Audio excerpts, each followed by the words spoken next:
नमस्कार। प्रभा साक्षी पॉडकास्ट में आप सभी का स्वागत है। आज के इस पॉडकास्ट में हम बात करेंगे कि अशोक स्तंभ देश की नई संसद की पहचान बन गया है, तो विपक्ष इसे लेकर सवाल क्यों उठा रहा है। तो आइए सुनते हैं आज के इस पॉडकास्ट को। लेकिन उससे पहले अगर आपने हमारे चैनल को सब्सक्राइब नहीं किया है तो जरूर कर ले, ताकि हर रोज आप ऐसे ही इंटरेस्टिंग और जानकारीपूर्ण पॉडकास्ट सुन सके। देश की नई संसद का नया मुकुट और लोकतंत्र के सबसे बड़े मंदिर का सबसे बड़ा प्रतीक चिन्ह यानी भारत का विशाल और गौरवशाली राष्ट्रीय चिन्ह अशोक स्तंभ देश की नई संसद की नई पहचान बन गया है। अशोक स्तंभ अब देश के नए संसद भवन और भारत के लोकतंत्र की खूबसूरती का भी प्रतीक चिन्ह बन गया है। विपक्ष इसे लेकर बहुत सारे सवाल उठा रहा है। एआईएमआईएम प्रमुख असदुद्दीन ओवैसी इसे सीधे तौर पर संवैधानिक मानदंडों का उल्लंघन बता रहे हैं। ओवैसी ने बहुत सारे सवाल किए तो कांग्रेस ने कार्यक्रम में न बुलाए जाने पर नाराज रिश्तेदारों की तरफ मुंह फुला लिया है। दूसरी तरफ लेफ्ट पार्टियों ने इसमें धर्म वाला एंगल जोड़कर अपनी शिकायत दर्ज करा दी है। देश की नई संसद का नया मुकुट मोदी विरोध के विलाप की वजह बन गया है। ऐसे में आज हम आपको देश की नई संसद के अशोक स्तंभ और विपक्ष की आपत्तियों के साथ ही ये भी बताते हैं कि भारत के राज्य चिन्ह अशोक स्तंभ के मायने, इसका इतिहास क्या है और इसे क्यों इतनी मान्यता दी जाती है। तो सबसे पहले आपको बताते हैं अशोक स्तंभ का इतिहास। 268 ईसा पूर्व से लेकर 232 ईसा पूर्व तक अखंड भारत पर 36 वर्ष शासन करने वाले महान सम्राट अशोक को भला कौन नहीं जानता। सम्राट अशोक ने भारत के विभिन्न हिस्सों में बौद्ध धर्म के प्रचार के लिए स्तंभों का निर्माण कराया और बुद्ध के उपदेशों को इन स्तंभों पर शिलालेख के रूप में उत्कृत किया। अशोक स्तंभ भी इन्हीं में से एक है, जिसका निर्माण 250 ईसा पूर्व सम्राट अशोक की राजधानी सारनाथ में हुआ था। इस स्तंभ के शीर्ष पर 4 शेर बैठे हैं और सभी की पीठ एक दूसरे से लगी हुई है। कई लोगों के मन में सवाल उत्पन्न होंगे कि आखिर शेर ही क्यों। दरअसल इसके पीछे की वजहें हैं। भगवान बुद्ध को सिंह का पर्याय माना जाता था। बुद्ध के 100 नामों में शाक्य, सिंह, नरसिंह नाम भी है। इसके अलावा सारनाथ में भगवान बुद्ध ने जो धर्म उपदेश दिया उसे सिंह गर्जना के नाम से जाना जाता है। इसी कारण बौद्ध धर्म के प्रचार के लिए शेरों की आकृति को महत्व दिया जाता है। 26 जनवरी 1950 को राष्ट्रीय चिन्ह के रूप में अपनाया गया। भारत को आज़ादी 15 अगस्त 1947 को मिली, लेकिन भारत का संविधान 26 जनवरी 1949 को ग्रहण किया गया, जबकि इसे 26 जनवरी 1950 को अपनाया गया। इसी खास दिन को भारत सरकार ने संवैधानिक रूप से राष्ट्रीय चिन्ह के रूप में अशोक स्तंभ को भी अपना लिया। जब देश का संविधान लागू हुआ था, इसके नीचे देवनागरी लिपि में सत्यमेव जयते भी लिखा होता है, जिसका अर्थ है सत्य की ही जीत होती है।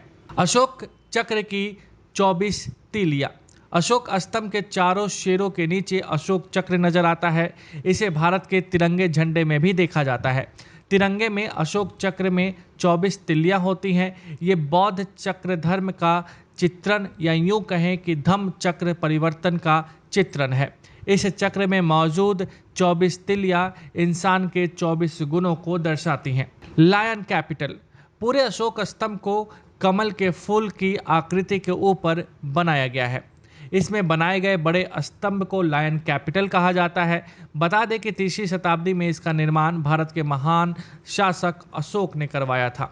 4 शेर, लेकिन सामने दिखते हैं केवल 3।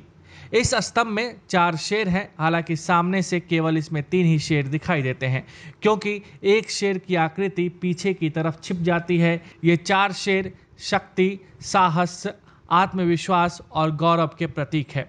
घोड़ा और बैल की भी आकृति। इस स्तंभ में घोड़ा और बैल की भी आकृति आपको दिखाई पड़ती है। घोड़े और बैल के बीच एक पहिया की आकृति को भी देखा जाता है। स्तंभ की पूर्व दिशा की ओर हाथी, पश्चिम की ओर बैल, दक्षिण की ओर घोड़ा, उत्तर की ओर शेर दिखाई पड़ते हैं, जिन्हें पहियों के माध्यम से अलग अलग होते दिखाया गया है। आदर्श वाक्य। अशोक स्तंभ के निचले भाग पर भारतीय परंपरा का सर्वोच्च वाक्य यानी कि आदर्श वाक्य सत्यमेव जयते लिखा गया है। इसका मतलब है सत्य की विजय। बता दें कि इसे मुंडका उपनिषद में लिखा गया है। पीएम मोदी ने किया राष्ट्रीय प्रतीक अशोक स्तंभ का अनावरण। प्रधानमंत्री नरेंद्र मोदी ने बीते दिन नए संसद भवन की बिल्डिंग की छत पर कांस्य के राष्ट्रीय प्रतीक अशोक स्तंभ का अनावरण किया।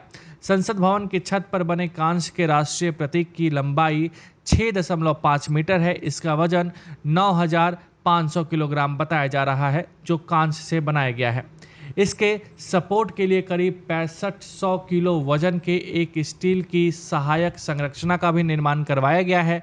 बताया जा रहा है कि नए संसद भवन की छत पर लगने वाले अशोक स्तंभ चिन्ह को 8 चरणों की प्रक्रिया के बाद तैयार किया जाता है। किसी को पूजा करने से दिक्कत, किसी ने स्वरूप बदलने का लगाया आरोप। राष्ट्रीय जनता दल ने ट्वीट करते हुए लिखा कि मूल कृति के चेहरे पर सभ्यता का भाव तथा अमृतकाल में बनी मूल कृति की नकल के चेहरे पर इंसान, पुरखों और देश का सब कुछ निकल जाने की आदमखोर प्रवृत्ति का भाव मौजूद है। हर प्रतीक चिन्ह इंसान की आंतरिक सोच को प्रदर्शित करता है।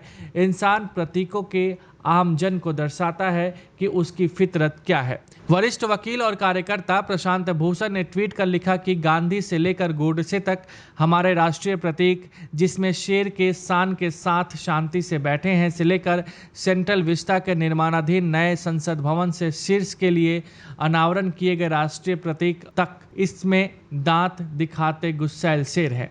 ये है मोदी का नया भारत। देवी काली पर हालिया में अपनी टिप्पणी के लिए आलोचनाओं का सामना कर रही तृणमूल कांग्रेस की सांसद महुआ मोइत्रा ने भी बिना कुछ लिखे राष्ट्रीय प्रतीक की 2 विषम तस्वीरों को साझा किया। आम आदमी पार्टी के सांसद संजय सिंह ने एक ट्वीट को शेयर करते हुए सवाल उठाया कि 130 करोड़ भारतवासियों से पूछना चाहता हूं कि राष्ट्रीय चिन्ह बदलने वालों को राष्ट्र विरोधी बोलना चाहिए कि नहीं बोलना चाहिए। सीपीएम की तरफ से भी इस पूरे विवाद पर एक नया ट्वीट आ गया है। उनके मुताबिक पीएम ने अनावरण के दौरान पूजा पाठ किया, जो ठीक नहीं था। विपक्ष की आपत्ति की वजह, जैसे ही पीएम मोदी ने विशाल अशोक स्तंभ का अनावरण किया, उसी पल विपक्ष को यह तस्वीरें कांटे की तरह चुभने लगी। विपक्षी दलों ने प्रधानमंत्री मोदी का उद्घाटन की आलोचना करते हुए कहा कि यह संविधान का उल्लंघन है, जिसमें कार्यपालिका और विधायिका के बीच सत्ता के विभाजन की परिकल्पना की गई है। विपक्ष का आरोप है कि राष्ट्रीय चिन्ह को जस का तस ही उतारा जाना चाहिए, बिल्कुल उसी तरह जैसा कि संविधान ने उसे मान्यता दी है। राष्ट्रीय चिन्ह के स्वरूप, हाव भाव और उसके अनुपात में कोई भी परिवर्तन उसका विकृतीकरण करना हुआ, और राष्ट्रीय चिन्ह का विकृतीकरण एक दंडनीय अपराध भी है। तो आज के लिए इतना ही। अगले पॉडकास्ट में किसी और मुद्दे पर देंगे विस्तृत जानकारी। जुड़े रहिए प्रभा साक्षी के साथ।